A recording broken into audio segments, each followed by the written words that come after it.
A prečo by si KDH nemohlo sadnúť s PSK-om aj s Republikou a s Osaskou a s neviem kým? S kým chce?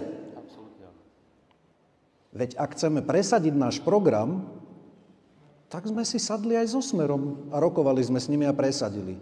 Ak je nejaká vec, ktorú budeme chcieť presadiť, kľudne aj s PSK-om, mne je to šuma fúkským. Ale to B k tomu je, že musíme vedieť povedať, to je to, čo som vravel, že byť v prvej línii, musíte byť schopní znášať, ale aj vrátiť. Čo si to dovoluje pán Šimečka, ktorý ide rozprávať, že bola to pre nich ťažká rana, tá novela ústavy, ale v záujme Slovenska, no predstavte si, aj s tým KDH je ochotný. Čo si to dovoluje?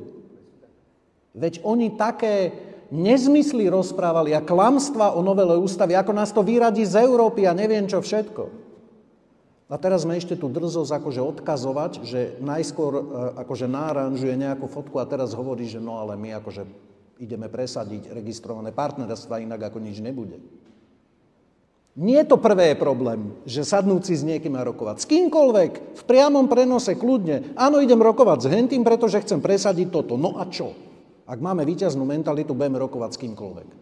Ale musíme sa naučiť vrácať tie podrazy tej druhej strane. Aj tomu Ficovi, ktorý postupuje tým spôsobom, že proste snaží sa uraziť, ale aj tým progresívcom musíme vedieť vrátiť tie ich klamstvá. Lebo oni majú predstavu, že budúcnosť konzervativizmu bude progresívna. A keď budete pekne progresívni ako my vás vezmeme na milosť. Nie, budúcnosť konzervativizmu a slovenského konzervativizmu bude taká, akú si my povieme, že bude naša budúcnosť, my si povieme, aký bude náš program a my budeme rozhodovať o tom, s kým budeme alebo nebudeme spolupracovať na presadení nášho programu.